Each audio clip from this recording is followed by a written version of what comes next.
Durablement vôtre pour un monde viable, vivable et vivant.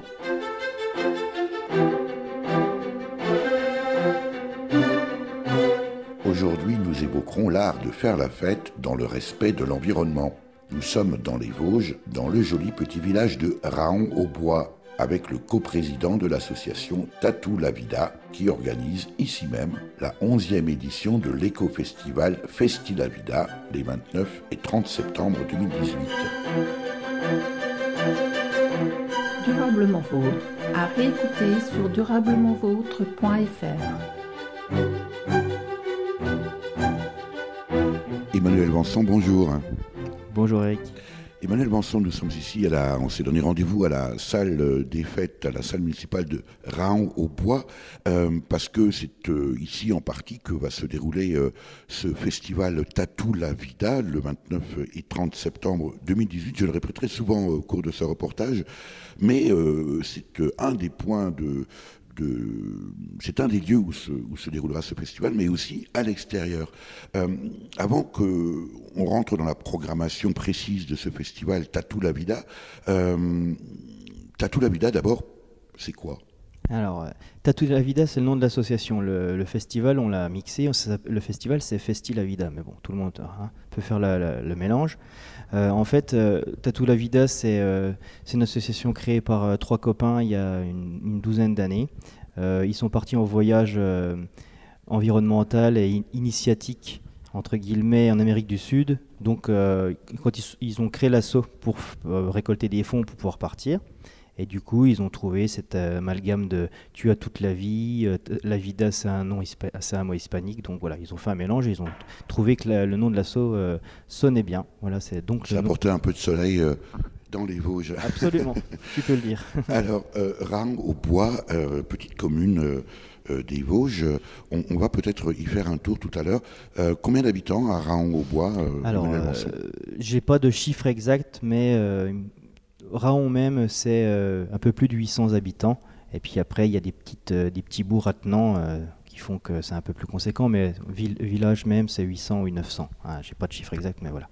Alors on verra aussi en quoi Festi la Vida est un éco-festival, mais pourquoi et comment on a un peu compris déjà la réponse, Emmanuel Vanson. Pourquoi le choix de Raon-au-Bois? On est un peu quand même, on va pas dire au bout du monde, mais entouré de bois. Oui. C'est une très jolie commune, c'est un très bel endroit.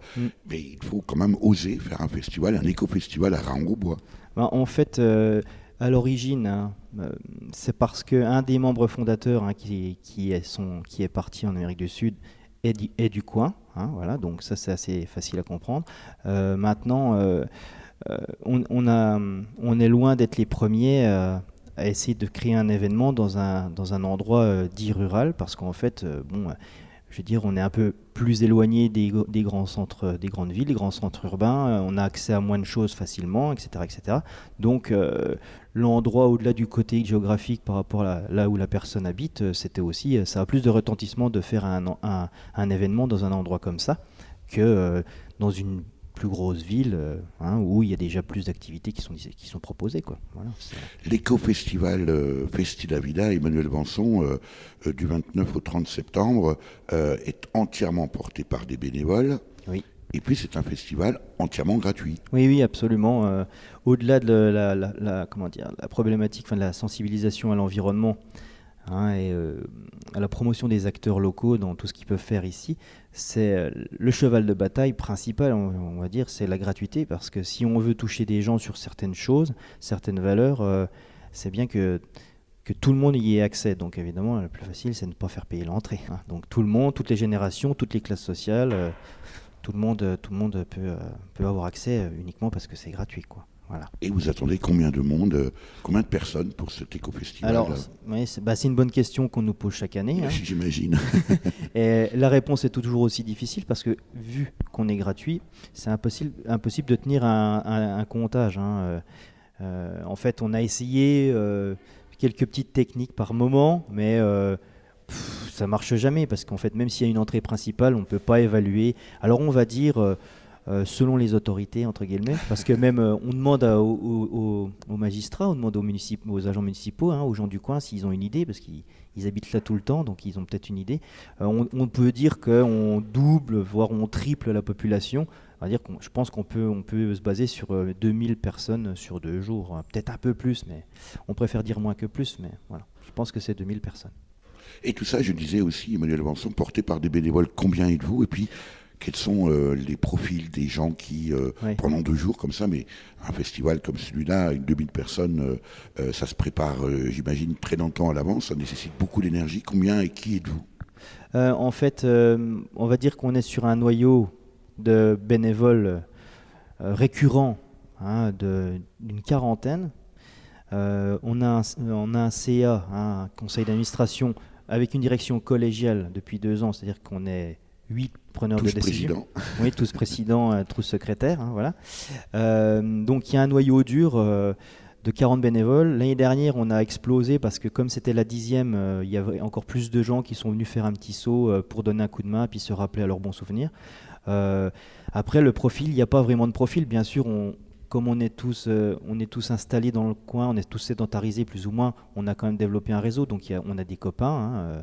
Faut bien préciser que c'est une bande de copains, hein, au départ. C'est pas une association qui a été créée pour qu'on dise ouais on fait quelque chose dans ce village parce qu'on y habite. C'est d'abord une bande de potes, donc évidemment il y a plein de choses qui sont facilitées, on va dire. Et après voilà, on fédère des gens et il y a énormément de gens qui viennent d'une année sur l'autre spontanément, des nouveaux Rahonnais qui viennent frapper à notre porte. Il y a même des gens qui sont venus pendant le week-end du festival l'année dernière, au moment de l'installation. Oui, on vient d'arriver, on voudrait bien donner un coup de main. Enfin voilà. Enfin pour moi, pour nous. Les membres réguliers, ça, ce genre d'anecdotes, c'est les plus importantes. Enfin. On imagine. Alors, on va détailler tout à l'heure la programmation de cet éco-festival Festilavida. Emmanuel Vanson, combien d'artistes, d'exposants sont présents pendant ces 2 jours, les 29 et 30 septembre? En fait, c'est variable. On va dire on est entre 30 et 40. On a même été même jusqu'à 50 à une année. Mais le but, c'est sûr, c'est d'habiller le lieu au mieux. C'est-à-dire que c'est bien qu'il n'y ait pas d'espace vide. Bon, rassurez-vous, il n'y en a jamais. C'est plutôt l'inverse. On refuse des gens. Maintenant, oui, voilà, on va dire entre 30 et 40 exposants, artisans, artistes, hein, qui viennent sur le festival. Hein, voilà, c'est à peu près ça la moyenne, sachant on valorise toujours plus la qualité que la quantité d'exposants. Donc il y a peut-être une année on en a eu entre 25 et 30, mais c'est pas grave, l'habillage du festival était différent et puis ils ont eu plus d'espace pour s'exprimer. Enfin voilà. Et tout ça porté par des bénévoles. Mais si la participation au festival Festilavida, Emmanuel Vanson, est gratuit, oui. Il faut bien, alors j'imagine quand même un budget et puis des partenaires. Bien sûr. En fait, le festival est gratuit, mais la consommation de breuvages et d'alimentation locale ou bio, hein, elle est payante, à des prix totalement accessible par rapport à d'autres événements, hein, donc voilà. Donc ça, c'est le nerf de la guerre, c'est la consommation d'alimentation, hein, évidemment. Il y a aussi le fait que donc on est dans une salle. En plus, voilà, on arrive aujourd'hui pour faire l'interview. Il n'y avait pas forcément d'accès prévu. On nous laisse entrer dedans, donc c'est un peu symbolique par rapport à la commune où ils nous prêtent la salle, qui est une grosse salle municipale avec des équipements de cuisine, une scène de concert. C'est vrai qu'on peut être surpris par la qualité, par la taille de cette salle pour une commune de 900 habitants. C'est ça, mais comme je disais en off tout à l'heure, il y a quand même pas mal de choses qui se passent, donc une structure comme ça, elle est décisive. Donc voilà, donc on a accès, donc logistiquement on a accès à l'électricité, la vaisselle, tout ça, et ça donne lieu sur un espace extérieur qu'on ira voir tout à l'heure.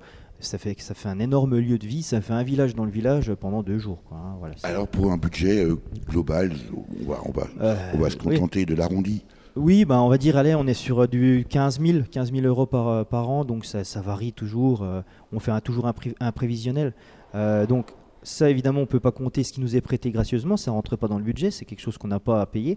Mais après, c'est les fonds propres, parce que d'une année sur l'autre, on a fait des bénéfices, dont le seul but, c'était de relancer, hein, c'était d'assurer la continuité, la pérennité, la durabilité pour le coup. Exactement, de continuer à le faire l'année d'après, c'était le seul objectif. Et puis il y a des mécènes. Hein, on a tous des entreprises ou des assos, des collectivités. Hein, il y a toujours une subvention du conseil départemental qui tombe. On l'a quasiment chaque année maintenant, par rapport à notre projet. Des mécènes, donc ça c'est pareil, c'est des gens totalement désintéressés, des gens intéressés par le projet, des partenaires professionnels qu'on a dans chacun de nos métiers à nous, qui donc on leur dit bon bah là on fait encore cet événement cette année, est-ce que c'est possible que tu participes? On va voir aussi les enseignes qui sont un peu liées à nos problématiques, des gens qui font des commerces bio artisanaux, donc voilà. Et puis, je crois que j'oublie personne. Et puis ici, aussi, le budget, il n'est pas que financier, il est aussi matériel. C'est-à-dire qu'on nous a prêté et on nous prête et on nous donne énormément de choses. Je t'ai dit tout à l'heure en off qu'on installait des canapés. Alors justement, on va s'approcher de la salle d'Emmanuel Vanson pour... c'est le lieu principal où aura lieu, où se déroulera les concerts. Ouais. En fait, c'est une salle des fêtes. On voit d'ailleurs derrière des tatamis aussi, j'imagine, pour de la gymnastique. Tout à fait. C'est une salle vraiment multifonction à Raon, donc elle est vraiment bien faite pour énormément de choses. Donc on voit bien le marquage de sport au sol. Et on verra le programme en détail. Oui, c'est ça. Durablement vôtre, Éric Mutschler. Ladislava est hôtesse d'accueil dans un bistrot appelé la Marjolaine. Un vieux comptoir au centre d'Argenteuil, elle qui nous vient du sud de la Bohème. On parle d'elle jusqu'à Saint-Denis, du calme de ses seins aux courbes de ses hanches. On la visite du lundi au samedi, mais malheureusement c'est fermé le dimanche. Quand elle demande avec un accent slave: bonsoir monsieur, que désirez-vous boire? Moi comme un con, charmé par sa voix grave, je lui réponds avec un brin d'espoir. Prinastami, vypiva prosím, Prinastami, vypiva prosím, Prinastami, vypiva prosím, Prinastami, vypiva prosím.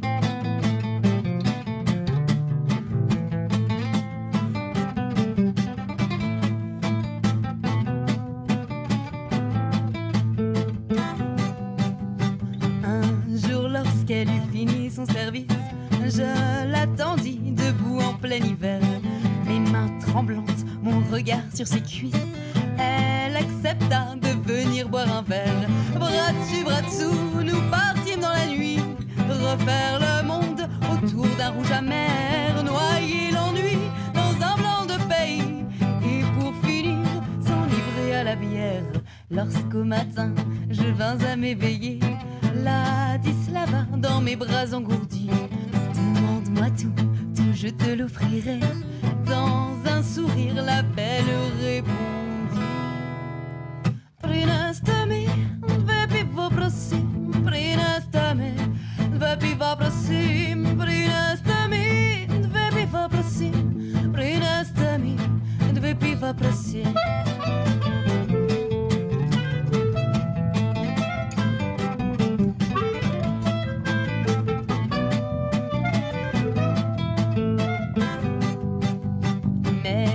Rêvait à d'autres horizons, à une vie où l'argent fait la gloire, un quotidien sans client ni patron, mais sans un sou on accepte les pourboires.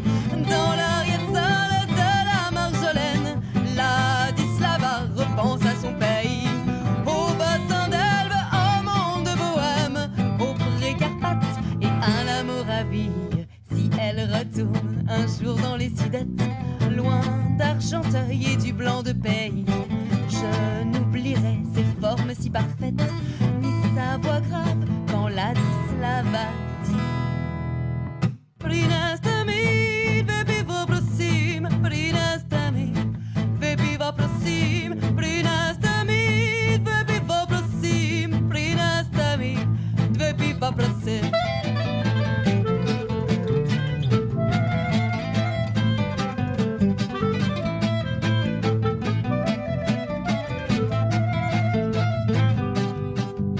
Prinastami, vypiva prosím,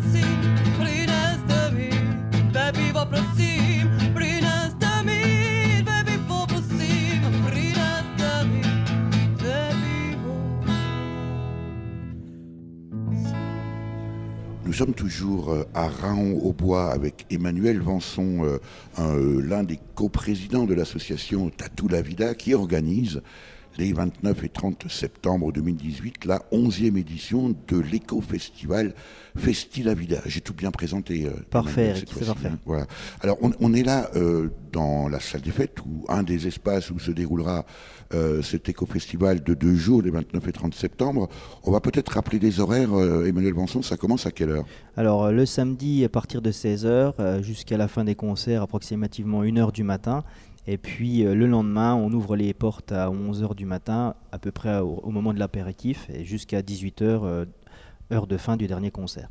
Entrée libre et gratuite, on le répétera plusieurs fois. On est là dans la salle des fêtes, en tout cas devant la salle des fêtes, la porte est fermée, mais la porte est vitrée, et on voit donc à travers. Emmanuel Vanson, cet espace-là, une grande salle pour une petite commune de Raon-des-Bois de 900 habitants, va totalement se métamorphoser pendant ces 2 jours. Oui, absolument. Donc c'est une salle multifonction. Hein. En fait, il y a énormément de choses qui se passent. On voit bien du matériel de gym pour les enfants des écoles, mais en fait, il se passe plein de choses dans toute l'année dans cette salle. Et donc, en ce qui nous concerne, comme tu la vois en l'état, donc là, tout au fond, il y a une scène avec des plateformes qui sont installées par les employés municipaux, parce qu'il y a une scène de concert. Sur notre gauche, il y a quelques exposants. Sur notre droite, il y aura un bar avec boissons sans alcool, avec des petites crêpes, etc. Et puis tout, à part le devant de la scène, tout est jalonné de décorations, de vieux fauteuils, de vieux canapés, de vieilles tables, de salons, toutes de récupération, que des dons dont je parlais. On n'est pas un éco-festival pour rien. Non, exactement, que de la récup, aucun achat, des choses en bon état qui sont d'ailleurs customisées entre guillemets, donc ça donne un cachet supplémentaire. Il y a des lumières, que vous vous procurez où? En fait, c'est des dons parce qu'on fait tourner l'information sur le fait qu'on soit aidé et pas uniquement financièrement. C'est si vous avez des choses intéressantes, des canapés, on ne sait plus quoi en faire. On en donne à d'autres associations maintenant, mais c'est super, tant mieux. Et pareil pour des éléments de décoration. Donc c'est des dons, voilà, c'est des dons, uniquement des dons, voilà. Donc ça c'est l'espace festival proprement dit. On verra tout à l'heure ce qui va se dérouler à l'extérieur. La programmation ici, Emmanuel Vanson, pour ce festival, cet éco-festival Festi la Vida, c'est essentiellement musical ici. Oui, c'est-à-dire que là, il y a quand même c'est un endroit de repos, mais le samedi soir, par contre, ça envoie, c'est des concerts. Donc, il y aura 3 concerts prévus le samedi soir. Il y en a 4, mais il y en a un qui se fait en extérieur. Et puis les 3 autres qui sont sonorisés, on a un ingé son qui fait partie de l'association d'ailleurs. Et en fait, ça commence avec une amie à nous qui a créé un duo, ça s'appelle Mamzelle Letty, elle fait de la chanson à texte, c'est assez beau à voir. Ensuite, on aura un groupe de funk jazz de Metz qui s'appelle Asmalik and the Tribe. Et puis pour finir, des copains de Remiremont, ils font de la fusion au rap, ça s'appelle Les Infréquençables. Voilà. Et c'est vous qui êtes notamment chargé de la programmation musicale. Oui, c'est ça. Alors évidemment, je ne suis pas fermé aux propositions des copains, parce que tout le monde est assez mélomane dans l'équipe, et puis tout le monde écoute de la musique différente. Mais oui, c'est moi qui essaye de recruter les groupes au maximum, sachant que c'est tous des groupes du coin, et qu'ils font tous un effort financier par rapport à leur cachet. Ça, c'est l'esprit de l'asso. Voilà. Et c'est de la musique locale. Oui, c'est ça. Mais les groupes, les styles, les musiciens sont locaux, et la musique, elle, est universelle. Voilà.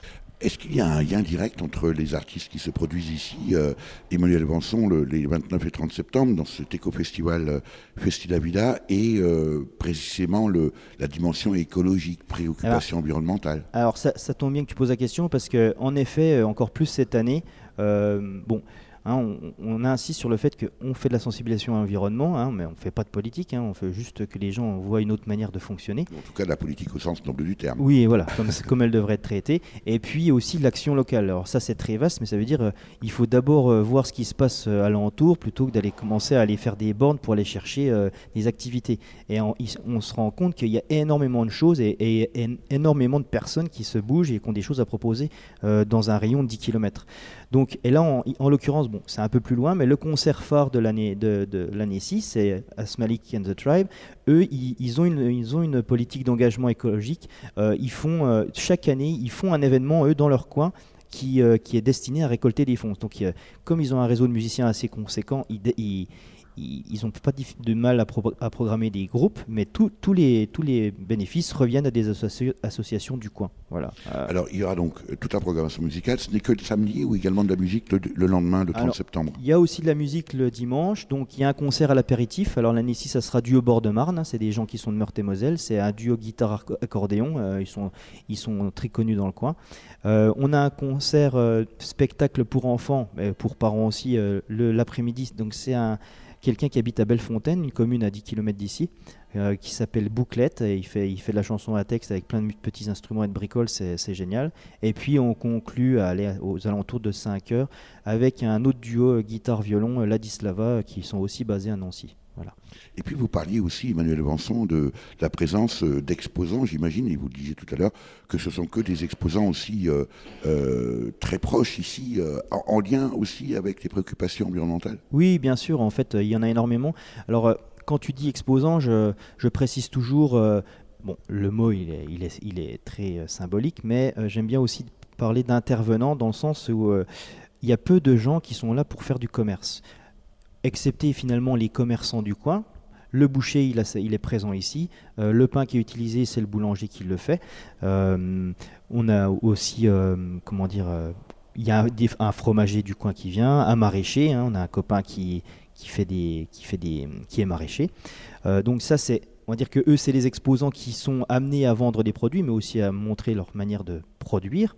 Mais le reste du temps, on met l'accent, et on a toujours voulu faire ça, sur des gens qui ont des choses à proposer, à montrer, à fabriquer, à dessiner, peu importe. Un espace de rencontre en réalité. Voilà, c'est ça. De toute façon, la ligne directrice de Tattoo La Vida, c'était échange, partage, découverte. C'est des mots assez larges, mais en attendant, quand on vient ici, on comprend ce que ça veut dire. C'est-à-dire qu'on veut que les gens ils aillent à la rencontre d'un sculpteur ou même d'un fromager, pour le coup, mais qui discutent avec. C'est-à-dire qu'on dit aux intervenants, il faut vraiment que vous communiquiez sur ce que vous faites et pas sur ce que vous vendez.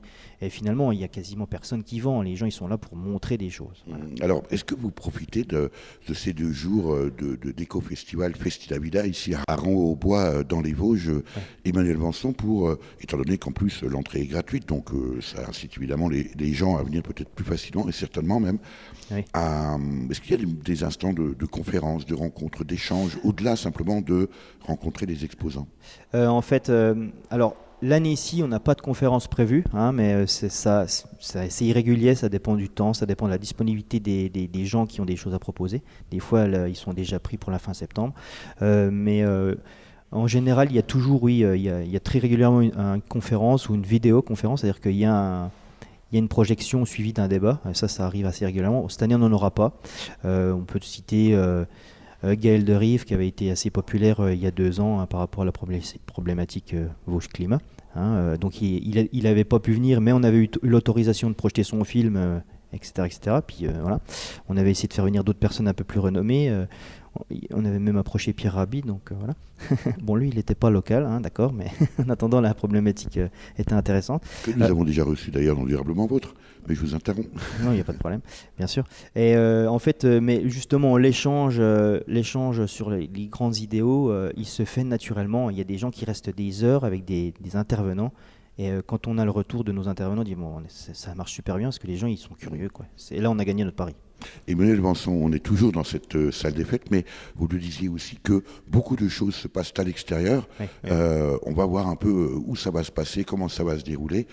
Cet éco-festival Festi La Vida, les 29 et 30 septembre 2018 à Raon-au-Bois. Durablement Vôtre, Éric Mutschler. On vient de sortir de la salle des fêtes de Raon-au-Bois pour se retrouver là justement devant la place de l'église, et c'est aussi là et peut-être même surtout là aussi que va se passer une grande partie de cet éco-festival Festi La Vida, Emmanuel Vanson. Oui, c'est tout à fait juste, Éric. En fait, la majorité du festival se passe dehors. Hein. À l'intérieur, c'est surtout salle de concert. C'est forcément beau les 29 et 30 septembre 2018. Mais bien sûr, il fait toujours beau à Raon. Hein. En tout cas pour le festoche. En tout cas, donc voilà, en fait là on est sur la place principale, elle est assez conséquente, donc la délimitation est naturelle. Hein. Au-delà c'est la route, voilà, donc le site ne dépasse pas. Donc devant nous, en fait, ça fait comme un parking, hein, on voit bien. Et tout le long du parking, dans la boucle, il y a des intervenants, des exposants, hein, partout. De l'autre côté, là où on voit la haie, pareil. Hein, on a même accès au pré derrière. qu'on voit derrière des barrières. Village typiquement vosgien. Ah oui, complètement. Là, puis il y a la petite rivière qui fait aussi la niche, qui fait la délimitation naturelle. Donc tout l'espace est rempli. Il y a l'espace de circulation pour les festivaliers, mais sinon c'est assez rempli. Voilà, je tiens à préciser qu'encore le pré derrière, il est prêté par un des habitants de Raon, et on s'est mis d'accord, on a installé une barrière, donc c'est l'association qui l'a acheté pour qu'il y ait une séparation officielle, et puis qu'il n'y ait que nous qui ayons accès, donc ça se déroule assez facilement. Et puis juste à notre droite, là, le gros parvis devant la salle, c'est là où il y a les tables, énormément de chapiteaux pour que les gens puissent se restaurer et boire un coup, et il y a un accès direct à la salle de concert. Alors, puisque vous évoquez cet espace, Emmanuel Vanson, une fresque avec un dessin d'un cycliste, d'un enfant du pays, qui lève les bras, et la mention Julien Absalon. Oui, en fait, le sous-titre est assez évocateur. Enfant de Raon-Bois, en fait, pour les intéressés du sport, c'est un champion de VTT émérite internationalement, champion du monde, champion olympique. Donc, il a eu droit à sa fresque. Alors, c'est intéressant que la fresque soit là parce qu'en fait, ça fait 2 ans que nous posons notre propre fresque là-bas. L'année dernière, un ami est venu, quelqu'un qui, je peux le citer, même s'il ne viendra pas cette année, il s'appelle Brusque, il est venu faire une fresque monumentale de 6/3 juste à l'endroit là, et il l'a faite pendant le festival. Et l'année ici, il y aura encore du monde pour venir peindre à cet endroit. Donc Julien nous a inspiré l'endroit.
Emmanuel Vanson, vous êtes l'un des coprésident de l'association Tattoo La Vida qui organise cet éco-festival Festi-La Vida. C'est à Raon-au-Bois dans les Vosges les 29 et 30 septembre 2018. Et avec vous aujourd'hui, on découvre ce lieu ici à la salle des fêtes, mais aussi la place de l'église où se déroulera tout ce festival. 2000 personnes dans cette commune de 900 habitants. Vous disiez tout à l'heure, doublement de la population pendant 2 jours.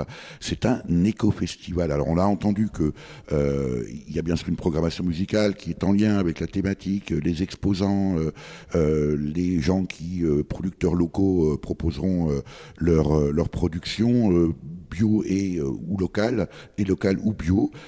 Mais en quoi est-ce en plus un éco-festival? Et qu'est-ce qu'un éco-festival? La première idée d'un éco-festival, c'est de l'organiser, que l'organisation en elle-même soit écologique, soit en respect avec la nature. Donc, on met des toilettes sèches, ça paraît, maintenant ça devient une fonction assez évidente. Pareil pour l'électricité, toutes les lampadaires qui sont utilisés. Alors évidemment, il y a quand même la lumière de la commune, mais on l'utilise à bon escient. L'utilisation, l'alimentation, tout ce qu'on achète, tout ce qu'on achète, c'est que du bio ou des gens qui produisent dans le coin. On a les fameuses éco-cups. La monnaie du festival, on pousse vraiment loin. C'est de la récupération de bois, c'est des jetons en bois qu'on a récupérés. Et on les a fait à l'effigie du festival, mais ça reste que de la récupération de chutes de bois, on n'a pas été coupé d'arbres pour ça. Les gens sont installés confortablement, ils pourront vous le dire, dehors et dedans, dans des canapés, dans des fauteuils qui sont de la récupération, des choses qui auraient pu terminer à la déchetterie, mais qui sont encore en très bon état d'utilisation. Voilà ce qui me vient à l'esprit. Il y a bien d'autres choses. Selon les domaines, j'ai des copains qui penseraient peut-être à d'autres choses encore, mais voilà. Pour ce qui est de l'organisation, c'est déjà en amont. Ouais. Vous évoquez l'électricité, ça veut dire quoi, Emmanuel Vanson, au-delà de l'électricité du réseau ici communal? Parce que, en fait, ce qu'on a essayé de faire depuis plusieurs années, c'est qu'on a fait venir une association. Alors l'année ici, ils seront remplacés parce que malheureusement la date ne correspond pas. Donc on est encore en tractation pour trouver un équivalent. C'est que ça fait 2 ans que les gens produisent de l'énergie en pédalant. Bon, ça, il n'y a rien de nouveau là-dessus. À l'époque des dynamos, il y a 1 siècle et demi, ça existait déjà. Et donc on a alimenté toute une zone là-bas. Donc la scène, parce qu'il y a une scène extérieure, il y a des concerts qui se font à l'extérieur. Le premier concert du samedi et puis les concerts du dimanche, ils se font à l'extérieur sur une scène qu'on a fabriquée nous-mêmes. Et en fait, les gens, l'électricité produite pour que les musiciens puissent jouer, elle est faite par les festivaliers qui pédalent. Donc il y a toute une zone où l'énergie, elle est autoproduite. Voilà. C'est donc une contribution des festivaliers ici à Raon-au-Bois les 29 et 30 septembre 2018 pour cet éco-festival Festi-La Vida. Alors évidemment, l'entrée est libre et gratuite, donc on peut aussi un peu pédaler pour fabriquer son électricité. C'est ça. Il y a aussi, j'imagine, forcément des poubelles. Vous faites le tri sur cet éco-festival, oui. Emmanuel Vanson? Je ne les ai pas mentionnés, mais c'est évident. Il y a les poubelles de tri, donc on a fabriqué les contenants nous-mêmes, et puis voilà, c'est disséminé à des endroits stratégiques sur tout le festival. Pareil pour les cendriers, on sait, les gens fument en France, donc voilà, il y a des gens qui doivent jeter, ils ont des endroits partout, ils ont des cendriers partout, donc des vieilles boîtes qu'on a récupérées, toujours pareil. Donc voilà, c'est assez bien pensé au niveau de la propreté aussi, parce qu'il faut respecter l'endroit. Est-ce que les 2000 festivaliers qui viennent à l'éco-festival Festi-La Vida, Emmanuel Vanson, sont des gens qui viennent pour la programmation musicale ou pour bien manger, bio et local? Est-ce qu'ils viennent parce que c'est un éco-festival? Et puis, est-ce qu'ils se comportent aussi eux-mêmes comme des éco-festivaliers? Définitivement. Après, évidemment, nous, quand on fait un truc comme ça, on sait qu'on a quand même une bonne population de convaincus, entre guillemets, mais c'est pas eux qu'on vise, c'est ceux qui n'ont...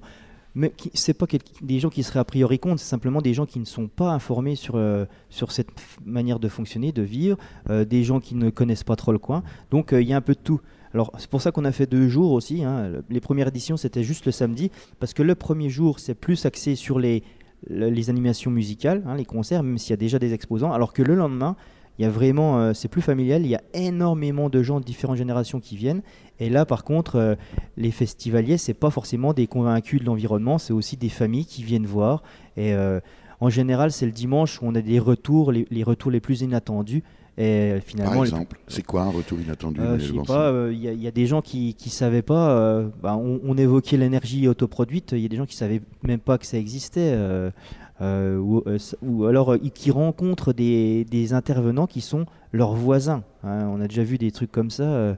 Ils se retrouvent sur le festival, ils échangent sur plein de choses, pas uniquement leur activité, puis ils se rendent compte qu'ils sont voisins. Enfin, ce genre de bricole. Des anecdotes comme ça, bon, là, j'en ai pas à vous donner, mais j'en ai à l'appel. Est-ce que la population locale, Emmanuel Vanson, ici à Raon-au-Bois dans les Vosges, Oui. est elle-même impactée par ce festival, positivement ou négativement, je ne sais pas.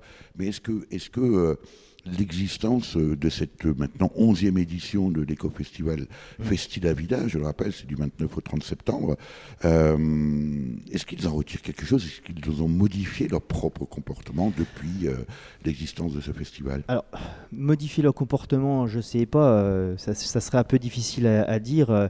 Disons que de prime abord, ils ont accepté l'événement parce qu'ils nous prêtent quand même la salle gracieusement depuis maintenant pas loin, enfin pas 10 ans parce qu'on n'a pas été toujours ici, mais voilà. Ils ont les employés municipaux qui viennent nous aider au moins une journée par week-end. Donc là, ça montre quand même qu'ils sont d'accord avec le principe. Maintenant, je sais pas, moi en plus comme je suis pas Raonais, je connais pas tous les gens qui habitent ici, donc je suis très mal placé pour savoir si en fait les Raonais viennent. Mais il est évident que chaque année, je demande quand même à mes copains, et si on en voit de plus en plus venir. Donc, ils sont impactés. Ils ont la curiosité. Même si, admettons, ils ne sont pas d'accord avec le projet, le fait qu'ils viennent, c'est déjà une victoire. On fait parfois l'amalgame, mais souvent l'amalgame entre des festivals et l'état des lieux avant et après. C'est d'ailleurs pas toujours à la faveur du festival et des festivaliers. À l'éco-festival Festi la Vida à Raon-au-Bois, à la fin du festival, quel est l'état à la fois de la salle, de la place de l'église où se déroule également une grande partie de ce festival? On est en droit de s'attendre à ce que, normalement, les choses soient nickel. Ah ben, surtout quand on nous les prête.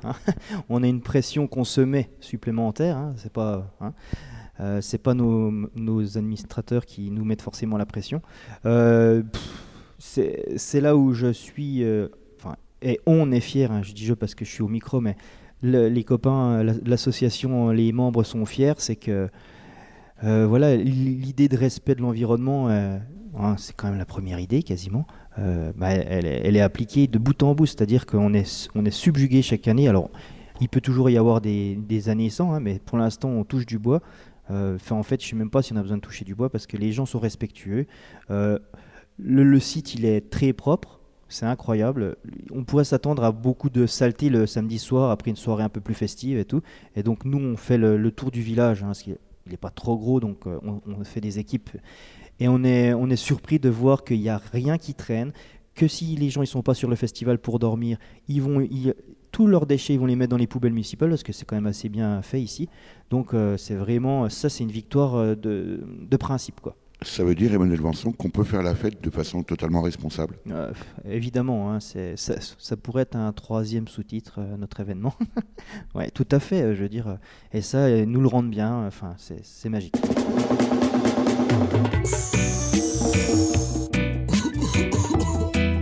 Yeah, good sense media. Yeah, no drugs, no drugs. On nous assimile trop souvent à des junkies toxicos qui n'ont pas les pieds sur terre, mais les cheveux au vent. À des chômeurs de longue durée, une pipe de crack devant la télé qui ne fait que se défoncer. Nous on n'est pas comme ça, notre vie est un combat. Comptez, on dit les commérages, vos préjugés et vos visages, sans oublier les reportages qui montrent de nous une sale image. Reggae music, c'est notre drugs, reggae music, c'est notre drogue. Non, non, non, non, je ne fais pas partie de ceux qui se piquent le bras. Non, non, non, non, je ne fais pas partie de ceux qui sniffent la coca. Moi je préfère brûler mon chalice de Seine, c'est milliard me mettre à web à me défoncer, rester sur terre et le sang froid. Non, non, non, non, je ne fais pas partie de ceux qui qui se piquent le bras. Non, non, non, non, je ne fais pas partie de ceux qui sniffent la coca. Moi je préfère brûler mon chalice de Seine-Sémilia. Me mettre à web à me défoncer, rester sur terre et le sang-froid. Pas d'héroïne dans mes veines, pas besoin de morphine pour faire des rêves, ni de drogue hallucinogène. J'ai juste besoin d'oxygène, je ne suis pas Tony Montana. Trop d'ambition dans la coca qui fait rêver les jeunes à coups de gun et de mafia. Je ne fais pas de road trip au LSD qui se finit en bad trip hospitalisé. Je ne m'extasie pas devant les pilules de la mort. Pour tenir une soirée entière suffit de monter le son plus fort. Non, non, non, non, je ne fais pas partie de ceux qui se piquent le bras. Non, non, non, non, je ne fais pas partie de ceux qui sniffent la coca. Moi je préfère brûler mon chalice de Seine-Sémilia. Me mettre à web à me défoncer, rester sur terre et le sang-froid. Non, non, non, non, je ne fais pas partie de ceux qui se piquent le bras. Non, non, non, non, je ne fais pas partie de ceux qui sniffent la coca. Moi je préfère brûler mon chalice de Seine-Sémilia. Me mettre à web à me défoncer, rester sur terre et le sang-froid.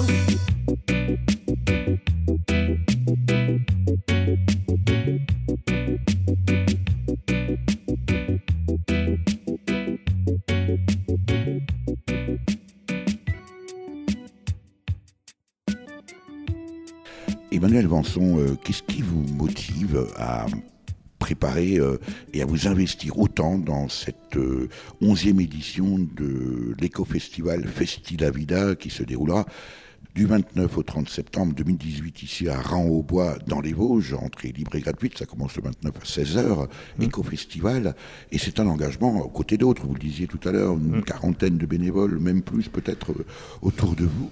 Voilà, comment est-ce qu'on peut, comme ça, à ce point, s'investir dans une telle préparation pour accueillir plus de 2000 festivaliers? En fait, à titre personnel, hein, même si je pense que je parle pour tous mes copains de l'asso, parce que c'est un projet qui est lié à des valeurs que j'ai depuis je suis en âge de réfléchir. Donc à partir de là, la motivation, elle vient toute seule. Et puis, enfin voilà. Donc on applique d'abord ces valeurs. On peut essayer d'appliquer ces valeurs, parce qu'on ne peut pas le faire forcément tout le temps au quotidien. Hein. Donc voilà, dans sa vie à côté, on ne peut pas tout le temps l'appliquer, hein, quand on est au travail ou voilà. Là, on peut vraiment se concentrer sur ce genre de choses.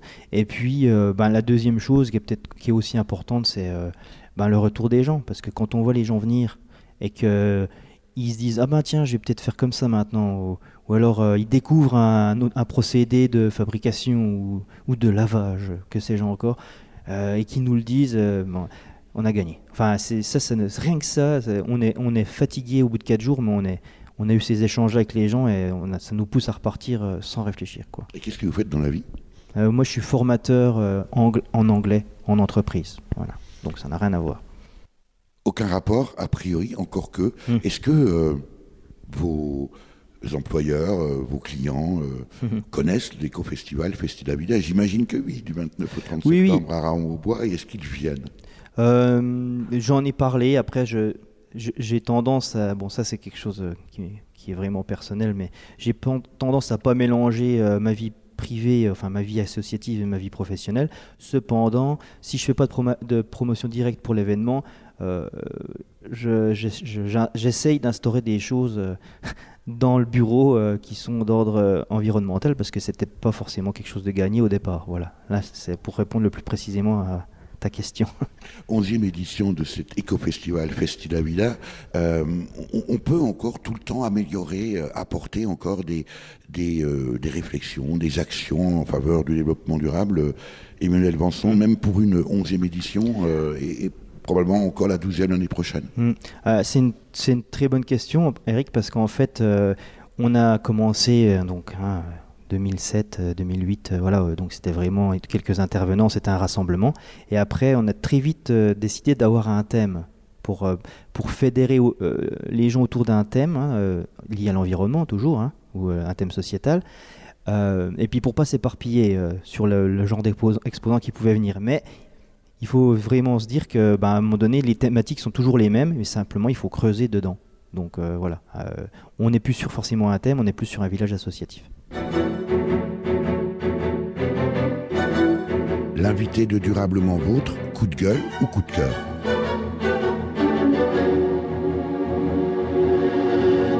Emmanuel Vanson, quand on est comme vous, coprésident de l'association Tatou la Vida, qui organise les 29 et 30 septembre cette année, ce sera la 11e édition de l'éco-festival Festi la Vida, ici à Raon-au-Bois, où nous sommes, c'est dans les Vosges.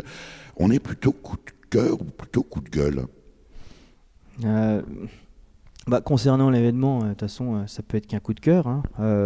Je pense tout particulièrement, bon, on l'a un peu évoqué avant, hein, aux festivaliers, parce que surtout les nouveaux venus, hein, on fait découvrir des choses à des gens, c'est un peu le but. Et si on arrive à faire réfléchir les gens sur quelques trucs, voilà, c'est pour ça qu'il est fait le festival, c'est pas pour nous, hein. Donc moi j'ai un coup de cœur pour les festivaliers parce que de par leur intérêt, de par le comportement sur 2 jours, ils sont extraordinaires. J'en profite pour étendre ce coup de cœur à nos bénévoles, parce qu'ils sont aussi dans la démarche spontanée. Alors évidemment, on a la chance d'avoir un réseau d'amis, il faut les appeler des amis qui est conséquent et qui se bouge, et aussi et qui entraîne derrière d'autres, des nouveaux citoyens de Raon qui viennent spontanément, et ça c'est vraiment le plus, quoi. C'est vraiment le plus important, quoi. Voilà. Ça, c'était votre coup de cœur et votre coup de gueule, Emmanuel Vanson. Tout à fait. Alors le coup de gueule, de toute façon, c'est un coup de gueule et c'en est pas un. C'est-à-dire que c'est une évidence. On est là. On est là parce qu'on est obligé, on nous demande rien, hein. On est obligé d'être là dans un sens parce que force est de reconnaître que si on arrive à drainer des populations, à véhiculer quelques idées, faire bouger les choses à un niveau local, hein, parce qu'il faut commencer par le local pour que c'est un retentissement plus important, faut bien admettre qu'au niveau national, hein, y a rien qui bouge, hein. Voilà. Je vais pas m'étendre sur les différentes actualités qui nous traversent par rapport à l'environnement et les problématiques de société, mais bon voilà, force est de reconnaître qu'en haut lieu ça bouge pas. Donc c'est pour ça qu'on est là. On va pas non plus les remercier, mais bon, on est quand même là parce qu'ils ne le sont pas. Voilà. Et pour autant, vous faites évidemment référence, Emmanuel Vanson, aux élus, aux politiques, peut-être même au gouvernement, et sans doute même.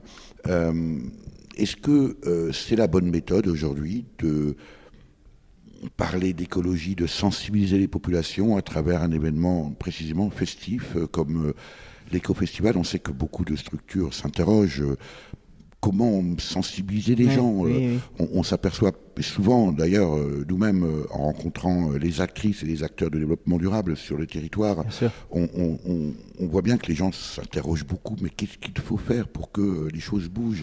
Est-ce que c'est finalement une bonne méthode que de leur préparer, de leur proposer une fête pendant 2 jours, en l'occurrence chez vous, c'est le 29 et 30 septembre, l'éco-festival Festi la Vida à Raon-au-Bois, plutôt que de faire des conférences précisément qui sont peut-être un peu ennuyeuses, qui sont parfois difficiles à comprendre. Est-ce qu'il faut donner aux gens le temps aussi de comprendre les enjeux? Oui, tu donnes un peu de réponse dans ta question quand tu parles de conférences ennuyeuses. C'est parce que tout le monde n'a pas accès à des conférences, même si elles ne sont pas toutes ennuyeuses.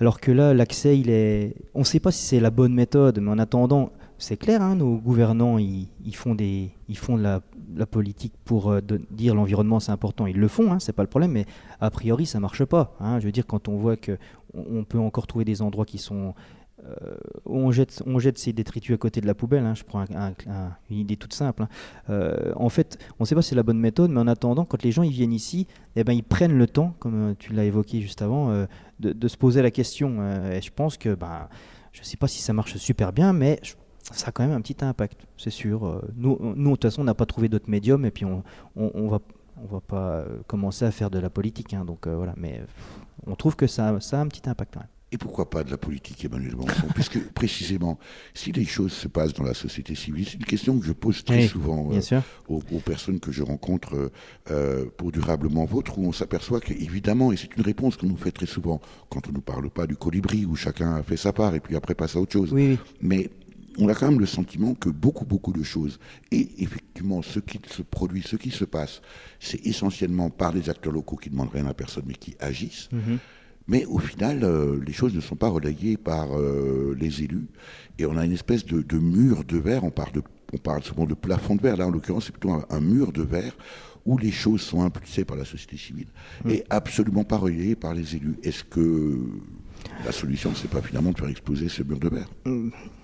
Disons qu'il y en a plein qui ont essayé, hein, mais en fait on se rend bien compte que c'est pas possible, hein. Il y a trop d'enjeux qui sont autres qu'environnementaux à l'heure actuelle pour pour que ça fonctionne à un niveau national, voire international.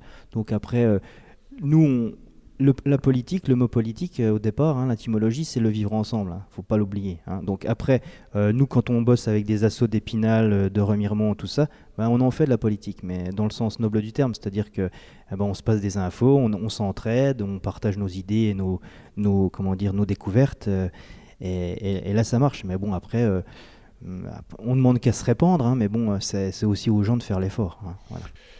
Est-ce que ça veut dire, Emmanuel Vanson, si je suis votre raisonnement, que les actions en faveur du développement durable sont condamnées à rester à l'échelon local et ne seront jamais repris au niveau national ou international? Je ne sais pas si ils seront condamnés, simplement.